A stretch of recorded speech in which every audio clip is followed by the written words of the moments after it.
Hello everyone, I hope you are doing well, and in this tutorial we will learn about basic operations with Power Query Editor in the Power BI service.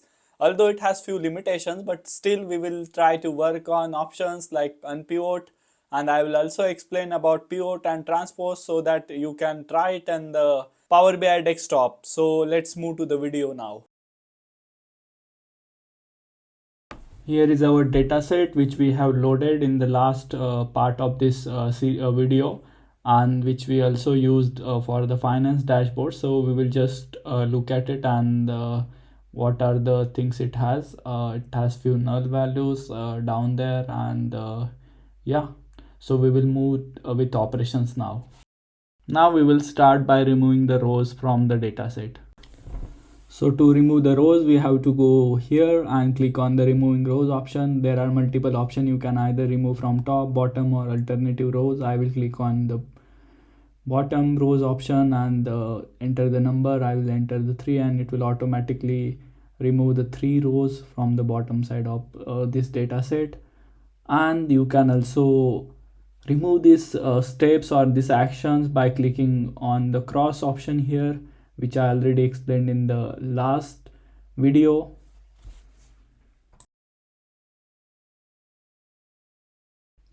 To update the headers, we have to click on transform option and then select this option with the name called use first row as a header, and by clicking on this option it automatically takes the first row as header. But since we already had headers from our data set, so we will have to remove these operations from applied steps. But in the case you do not have the headers defined in the defined in your data set, then you can use this option to update the headers. So to update the data type, we will just click on here. So you can find the data types here. There are multiple options like date, time. I will make it as a decimal point, and you can see it's changed in the float type or the decimal type data type. So I will just remove this change.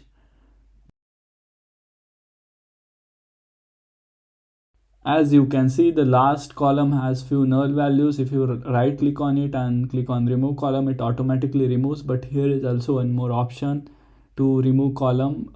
So you can see by clicking on this thing, you can remove that column as well. Now we will filter the rows by removing the null values. So just click on this arrow option, and if you select on the null, then it will automatically removes the null values from the data set, and you can also remove other values. These 3 operations have some limits in the Power BI service, but they work very well in the Power BI desktop. But still we will try to explore them so that you can also understand in the future to apply.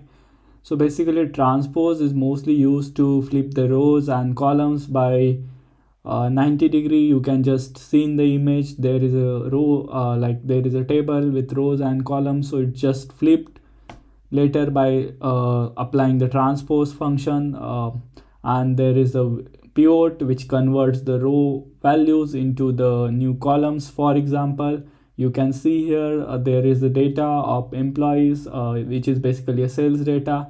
So by applying pivot, it just converted this data month wise, and there is unpivot which exactly does reverse of pivot, which converts the columns into rows.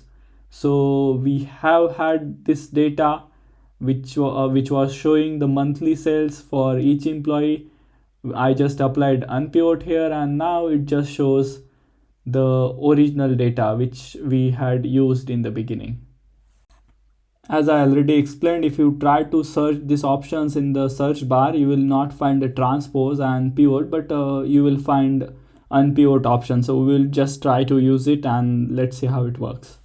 Now here we have just selected this date option, and we will go to transpose and click on this option for unpivot column, and later you can see these dates are converted into the separate columns. So it is not exact as I shown because we are not having the right dataset for this, but yeah, it works this way and you can apply to do few changes in your datasets.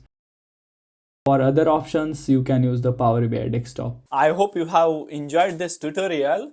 I will also recommend you to go through other options which you see in the Power Query editor, and in the next video we will work on YUM language and learn about YUM programming language and how to code in it. So till then, bye bye.